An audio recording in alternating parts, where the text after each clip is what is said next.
Maravilha, hein, gente? Bom, coube a mim apresentar Ricardo Barbosa, a quem não conheço pessoalmente, mas faz parte da caminhada de muitos de nós, né? Então, queria chamar Ricardo Barbosa, é uma satisfação grande de ouvi-lo nessa manhã.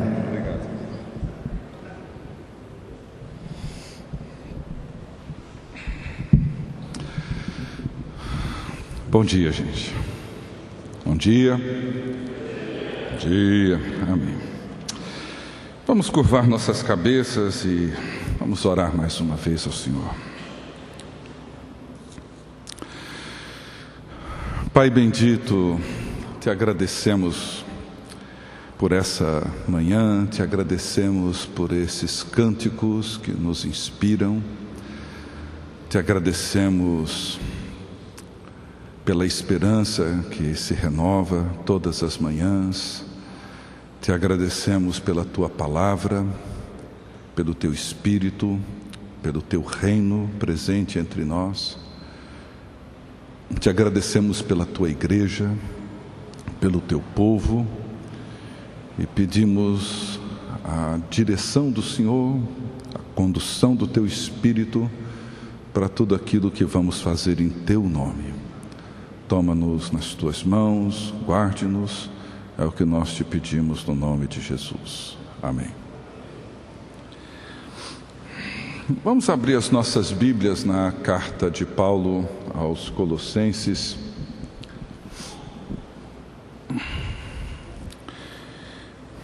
E vou ler duas passagens.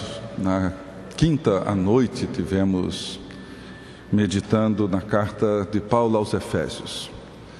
E eu quero olhar hoje para a sua carta aos Colossenses, num certo sentido, dentro de uma mesma perspectiva, dentro quase que de uma mesma temática. Vamos ler os versos 15 a 20 do capítulo 1. Esse cântico cristológico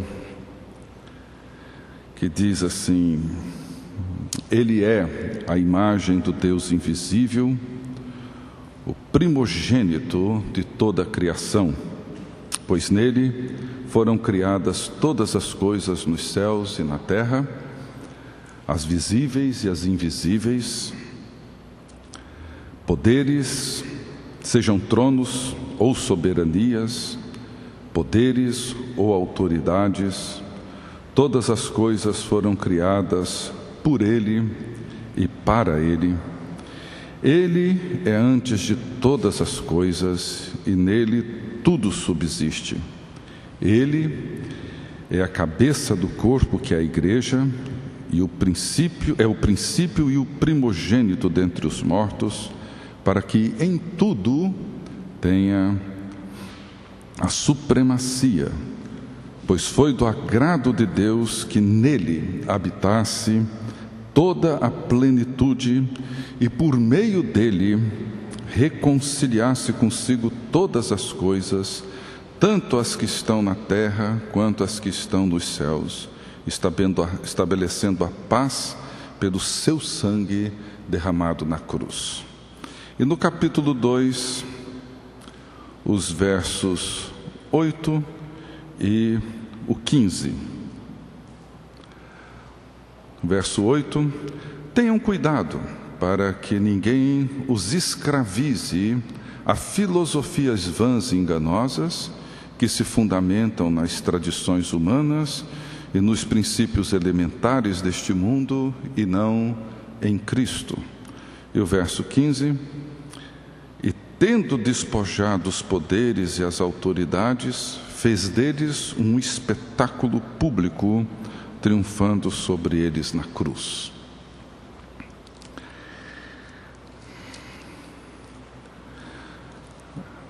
Começando de trás para frente, o que é que significa quando Paulo diz que Jesus despojou os poderes e as autoridades, fazendo deles um espetáculo público ao triunfar sobre eles na cruz. O que isso implica e que importância isso tem para o nosso chamado, para sermos discípulos, seguidores de Cristo? Que implicações isso tem para nossa missão como igreja, como povo de Deus? Que poderes são esses? Que forças são essas? E, de certa forma, esses poderes que Cristo triunfou sobre eles na cruz são essas forças, essas potências que promovem o mal, que promovem o pecado, que promovem a destruição, que promovem a morte. Mas o que Paulo faz nessa carta e que me chama muita atenção é que no primeiro capítulo que nós lemos nesse cântico, no verso 16, Paulo afirma: pois nele, em Cristo, foram criadas todas as coisas nos céus e na terra, as visíveis e as invisíveis, sejam tronos, sejam soberanias, quer principados, quer potestades, ou poderes, ou autoridades, tudo foi criado por Ele e foi criado para Ele. Quer dizer, Paulo nos leva de volta à criação, onde vemos Deus criando todas as coisas, e tudo quanto Deus criou é bom, é absolutamente bom, muito bom. Toda a criação de Deus, toda ela foi criada por Deus e foi criada para Deus. Paulo nos leva de volta também a Gênesis 3, quando nós vemos os nossos primeiros pais desobedecendo a Deus e Deus dizendo para eles: olha, não comam desse fruto, porque se vocês comerem dele, vocês certamente morrerão. Eles desobedeceram, comeram e morreram. E a morte foi lançá-los num exílio. E o exílio é uma linguagem bíblica que descreve esse estado de morte, esse estado onde nós nos encontramos num lugar, onde nós nos encontramos num mundo onde viramos as costas para Deus, numa cultura que vira as costas para Deus. O mal e o pecado não criam nada. Paulo não vive essa dicotomia. Para Paulo, tudo foi criado por Deus, tudo foi criado para Deus, todas as coisas. O pecado é uma mudança na dose, como diz um amigo meu, o remédio bom para te curar, mas se você muda a dose, ele pode te matar, o mesmo remédio. Ou seja, o pecado é essa forma como nós corrompemos a criação e o mundo bom de Deus, na medida em que viramos as costas ao Criador e corrompemos a sua criação. E o que Paulo está propondo nessa carta, onde ele chama esses cristãos para uma expressão de gratidão pelo que Deus realizou em Cristo Jesus e vem realizando em Cristo Jesus, é quando ele olha para esse cenário e se de um lado ele afirma que todas as coisas, principados e potestades, tronos e soberanias, poderes e autoridades, tudo foi criado por Cristo e para Cristo, mas por outro lado ele reconhece essa corrupção, mas ele afirma que Jesus lá na cruz do Calvário, ele triunfa sobre essas potências, as expõe ao desprezo, ou seja, ele expõe a sua futilidade e o seu vazio, triunfa sobre elas na cruz, expondo-as ao seu desprezo. E isso tem tudo a ver com aquilo para o qual Deus nos chamou em Cristo Jesus. Vivemos num mundo assim como o mundo que Paulo viveu, onde essas forças e esses poderes estão presentes na nossa história. Não sabemos que forças são essas, mas elas estão aí. Quando nós olhamos para a violência, quando nós vemos a juventude mergulhando nas drogas, quando nós assistimos esse processo agressivo e desumano de promiscuidade, esse cenário que cresce entre nós, quando nós vemos a corrupção na política, quando nós assistimos esse cenário todo, são forças, são potências, são poderes que agem na história. Final de 2008 para 2009, o mundo foi abalado por essa crise econômica e empresas fecharam, muita gente perdeu o emprego, alguns se suicidaram de desespero. O que estava por trás disso? Os analistas tentam identificar a bolha imobiliária nos Estados Unidos, guerra no Iraque. Existem as explicações do ponto de vista da economia, da política e de várias outras ciências que nos ajudam a entender o que está acontecendo. Mas são forças, são poderes, são potências que atuam. No tempo de Paulo, era comum dar nomes a essas potências. No tempo de Paulo, nós vemos até mesmo Jesus usando essa expressão, da força que Mamon exerce.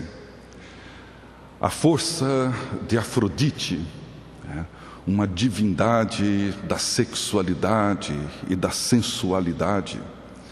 E o mundo de Paulo era um mundo onde essas forças, onde essas potências, elas tinham nomes. E o que Paulo está afirmando aqui é que Cristo triunfa sobre essas forças na cruz do Calvário e as expõe ao desprezo. Há uma passagem do Evangelho de João que eu gosto muito, quando Jesus está caminhando para a sua crucificação, e ele diz assim para os seus discípulos: no mundo vocês terão muitas aflições, mas tenham ânimo, eu venci o mundo. E às vezes, num exercício de imaginação, eu fico pensando se Jesus tivesse dito essas palavras na Via Crucis, enquanto ele caminhava em direção ao Calvário, carregando aquela cruz sobre os seus ombros, com as suas costas marcadas pelas chicotadas, o seu rosto sangrando, com a coroa de espinhos, e ele carregando, e de repente é como se ele visse um de nós ali no meio daquela multidão e dissesse: olha, tenha ânimo, eu venci. A gente olha para aquele fiapo de gente, aquela coisa derrotada, e venceu o quê? O que uma criatura dessa venceu? Mas é como se Jesus pudesse prosseguir essa conversa dizendo assim: olha, o mundo quis fazer de mim uma pessoa rancorosa, violenta. Amigos meus me traíram. Gente para quem eu dei a minha vida me abandonou. me negaram, cuspiram no meu rosto, fizeram de tudo, mas eles não conseguiram. Eu venci. A cultura quis impor sobre mim todo tipo de porcaria, de estupidez, mas eles não conseguiram. Eu venci. Quiseram me colocar num trono, fazer de mim um rei, botar um cetro na minha mão, fazer de mim uma pessoa poderosa, mas não conseguiram. Eu fui humilde, e vou ser até o fim, e vou amar até o fim. Eu venci o mundo. E a cruz de Jesus é o triunfo de Jesus sobre essas potências. É Jesus na cruz desmascarando o poder de Afrodite. É Jesus na cruz desmascarando o poder de Mamon. É Jesus na cruz mostrando a futilidade e desprezando o poder de César.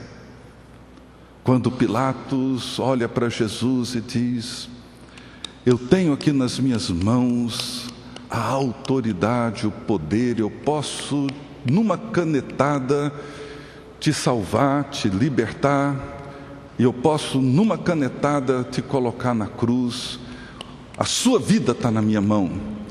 E Jesus olha para ele com toda a serenidade e diz: você não tem poder e autoridade alguma. O que vai acontecer comigo e a minha vida e o meu destino nunca estiveram, nunca estarão nas suas mãos. E Jesus afirma: eu venci o mundo. Triunfou sobre esses poderes, essas potências. É isso que Paulo escreve no versículo 8, quando ele diz assim: tenham cuidado, não se deixem levar por essas filosofias, por essas pressões culturais, por esse jeito de ser da humanidade. Vocês são uma nova criação, uma nova criatura. Cristo triunfou sobre essas potências na cruz do Calvário. E agora a tarefa que Ele coloca para nós é a tarefa de promover a reconciliação da boa criação de Deus que foi corrompida. Esses poderes, quando pela queda e pelo pecado demos a Afrodite um poder que ela nunca possuiu, demos a Mamon um poder que ele nunca teve. Ou seja, esses poderes não são outra coisa senão a corrupção da boa criação de Deus. O que Paulo está dizendo é que o trabalho, as nossas relações, a nossa sexualidade, tudo foi criado por Deus, foi criado de uma maneira boa, bonita, homem e mulher. Deus os criou para se relacionarem dentro dos termos da criação. A criação de Deus é uma boa criação. O trabalho que Deus nos deu quando nos colocou no jardim para cuidar da sua criação é um bom trabalho. Mas nós corrompemos isso na medida em que demos a tudo isso um poder que isso nunca teve. E na medida em que vamos nos curvando diante dessas potências, que vêm até nós na força das propagandas, vêm até nós na força de uma pressão cultural, vêm até nós tentando fazer com que sejamos sempre levados a um certo ajuste sociológico, a um certo ajuste antropológico, e não é disso que Paulo está dizendo. Paulo está dizendo: olha, Cristo é a imagem de Deus. Ele é o primogênito de uma nova criação. Ele é aquilo que Deus pretende para toda a sua criação. Ele é o segundo Adão. Ele é o verdadeiro homem. É Ele que vem para revelar a nós o tipo de humanidade que Deus deseja de todos nós. E o que Deus está fazendo através de Cristo é reconciliar todas essas coisas. Não se deixem levar, não se deixem seduzir, não se deixem enredar por essas filosofias, essas sutilezas de gente que não conhece a Deus e que se fundamentam nas pressões culturais, nas tradições humanas, nos princípios mais elementares desse mundo e não no Criador, e não em Cristo, e não na nova criação. Não se deixem tomar por essa agenda. A agenda de vocês é outra. É outra.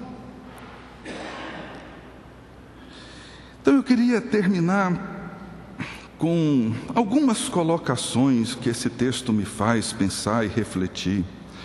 Primeiro, Paulo diz que ele nos libertou, nos versos 13 e 14, no capítulo 1, ele nos resgatou, nos libertou, nos redimiu do domínio das trevas e nos transportou para o reino do seu Filho amado, em quem temos a redenção. É uma linguagem de êxodo, daquele povo que encontrava-se no exílio. Ou seja, somos agora o povo do novo e definitivo êxodo de Deus. Esse povo que encontrava-se preso, refém, aprisionado,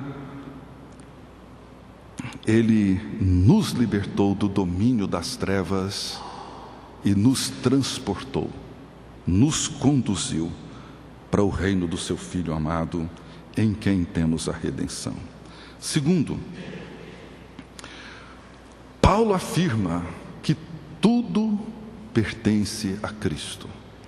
Tudo foi criado por Ele. Temos falado de cultura, falamos de arte, falamos das nossas relações, família.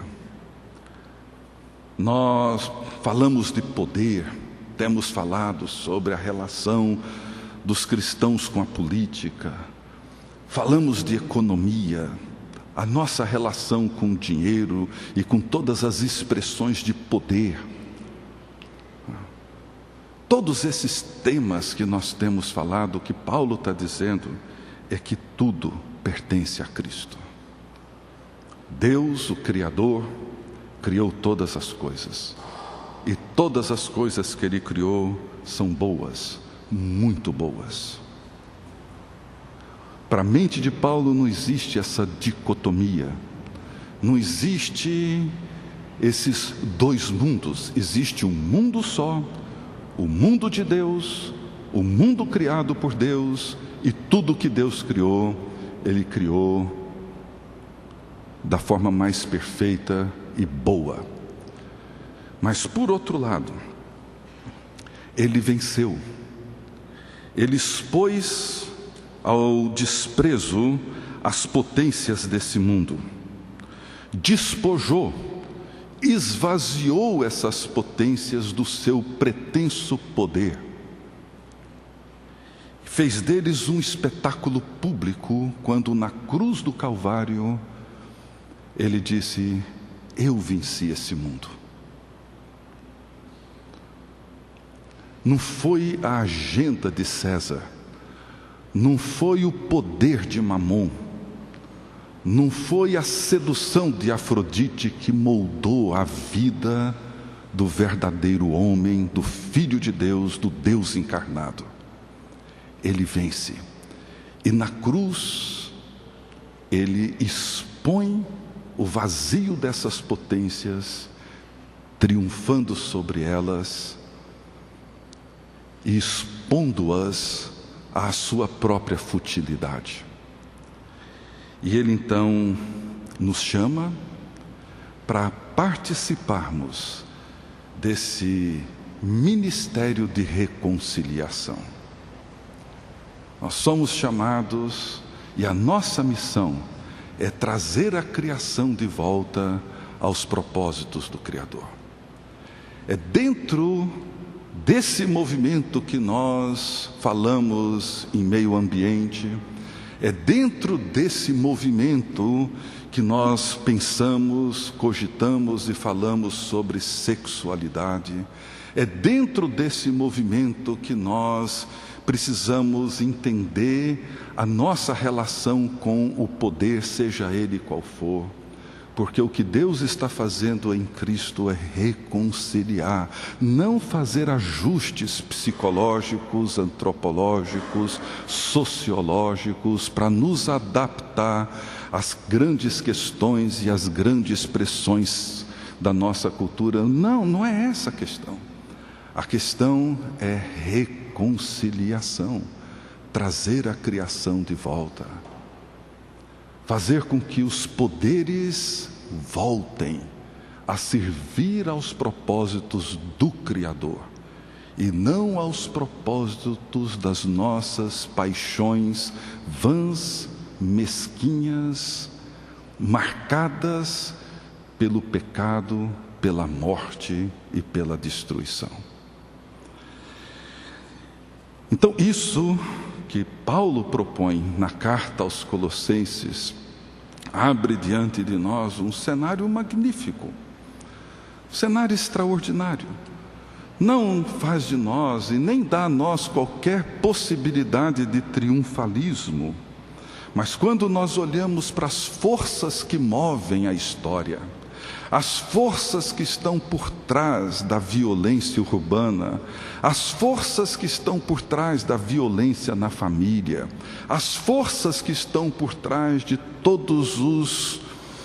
toda a promiscuidade que encontramos na cultura hoje, as forças que estão por trás da dinâmica do trabalho, da riqueza e da economia, Paulo está nos chamando a essa tarefa de trazer essas potências, esses principados e essas potestades de volta aos propósitos do Criador.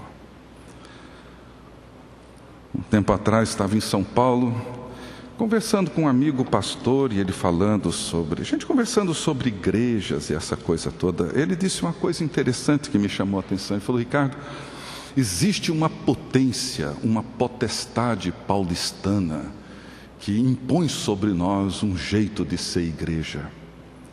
A coisa mais difícil para a gente é ser a igreja que Deus quer que seja e não a igreja que a cultura paulistana impõe para a gente ser.